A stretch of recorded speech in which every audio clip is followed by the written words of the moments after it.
Here's a hard truth. You are manipulative. In fact, every single person on earth is manipulative. The question you gotta ask yourself is if you are aware of it or not. So lock in. I'm going to teach you how to stop being manipulative unintentionally. There is not an individual on earth who does not have negative traits. Every single person on this earth has negative patterns. And I'll put this out there right now. Just because you've never noticed these things, just because you refuse to look at these things, it doesn't mean you're not healthy. It just makes you unaware. So what I'm going to do is show you the things you are doing that is unintentionally ruining your relationships because you are unintentionally manipulating people into certain things. Manipulation is not always an evil plan or agenda. Sometimes it is just an unhealthy attempt to get a need or a want met. And if this video starts to make you realize you have patterns that you didn't even fully know of, you are more than welcome to book a one-on-one session with me and we can figure them out together and try to stop them. And yes, the podcast is coming soon. A lot of you have been asking. Stay tuned. Guilt. This usually happens when you want something, but you're too afraid to ask. But importantly, you are too afraid to ask for it directly because a direct request can be rejected.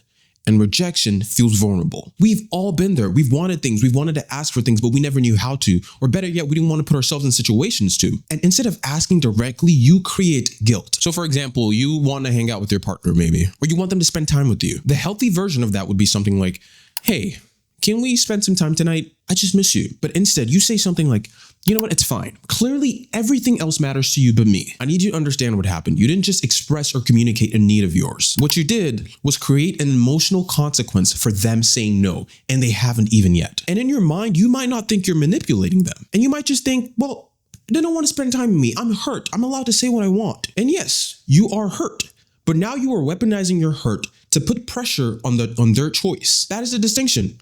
Your need, the thing you want can be healthy. It can be valid. However, your method for expressing that can still be unhealthy. So moving forward, you need to say exactly what it is that you need. I've been feeling disconnected lately. Can we spend some time maybe tonight? That gives them a real choice. And they are still allowed to choose. Emotional maturity is asking for love without punishing people for not doing the things that you want. You have to be willing to accept that not everything will go your way. And you have to understand it is okay it doesn't go your way. Withdrawal. This one is extremely common and a lot of people fall under this category. Take for example, when you get upset about something, you immediately get quiet. You no longer want to speak up. You become cold towards your partner. You start doing mean things or you stop replying entirely. It's like they're talking to a wall. And then you stop showing affection to them. Like they've done something. So now you want to step away. You don't want to have anything to do with them. So you know what? You're not going to tell them you love them. You're not going to show them love and affection. And then what you tell yourself is that, okay, you know what? I just need space. I need space right now. Maybe. But maybe you don't need space. What you actually want or what you're doing is you want them to notice you. You want them to chase you. You want them to feel the distance you've put between you and them on purpose until they fix it. That is why a lot of people do the silent treatment. That is what you're doing because it is so powerful. It feels powerful because it gives you control without forcing you to explain what actually hurt you. Because now you're deciding not to even talk about this. So you don't even have to do anything, but you're the one they're going to have to come talk to now. And if you find yourself doing this a lot, this is something you have to be aware of. So for example, you and your partner go out together and maybe they say something that embarrasses you, right? They call you out or make fun of you just in a jokey way. And when you both go home, they notice that you're a little weird. You're a little, on your own. You don't really want to talk to them anymore. And then they ask you, hey, what's wrong? And then you literally just say nothing. No, you literally say nothing is wrong. And we do this all the time. We have arguments and stuff. And instead of speaking, we just choose to not do a thing about it at all. And then the entire night, you spend it acting differently or whatever scenario you find yourself in because you're no longer who you're yourself. Something's happened and instead of speaking about it, you're choosing to say nothing. And now you're going to leave them guessing, trying to replay the moment, trying to figure out what happened. But genuinely, they don't know. And you are choosing not to communicate that. You need to understand something.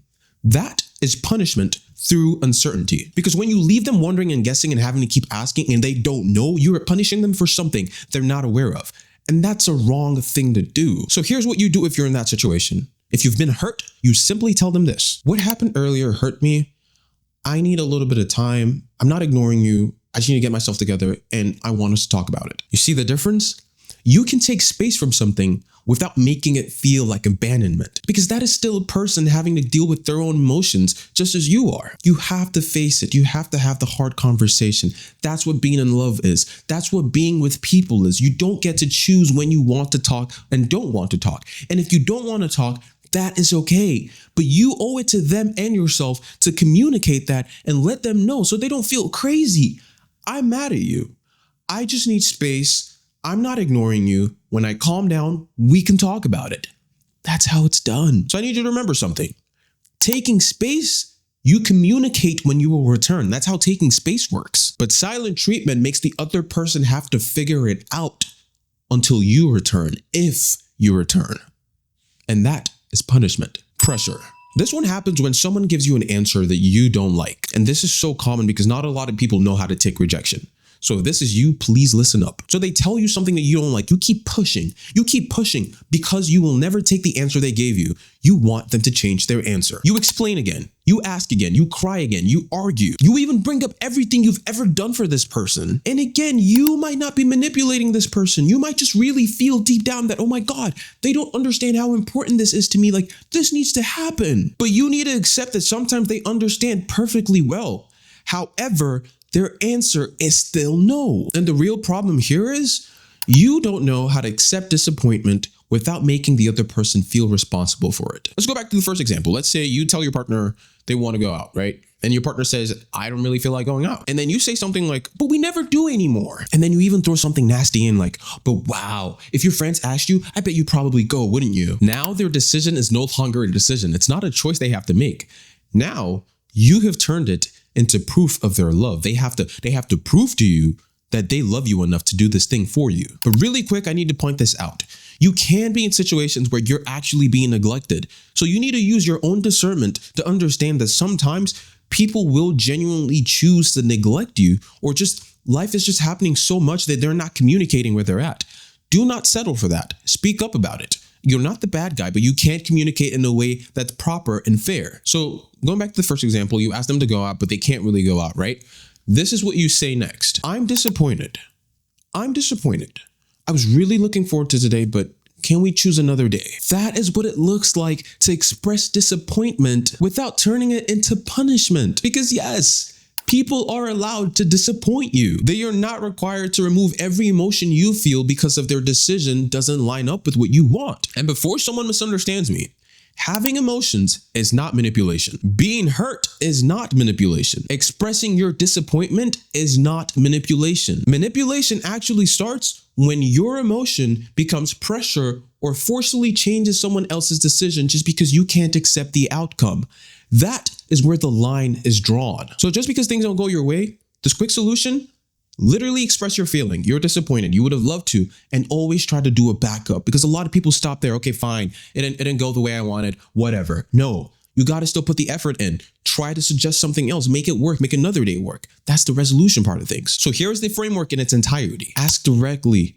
Don't use guilt. Don't make them feel pressure so they can change their decision. Do not use silence to create punishment. They don't deserve that. Express your feelings. Learn to accept no without making it proof that someone doesn't love you or care about you. That's never the case. If you're on the other end or you see yourself in these, you need to understand some people who are manipulative, they're not always trying to control you. Sometimes they simply never learn how to ask for things, how to accept disappointment, or how to even regulate their emotions or what they feel. But whether you're aware of it or not, or whether you intend to do it or not, it does not remove the effect of the action. Emotional maturity is learning how to communicate your needs without making other people pay for having choices or making decisions that differ from what you want. As always, I'm Cam. I'll see you in the next one.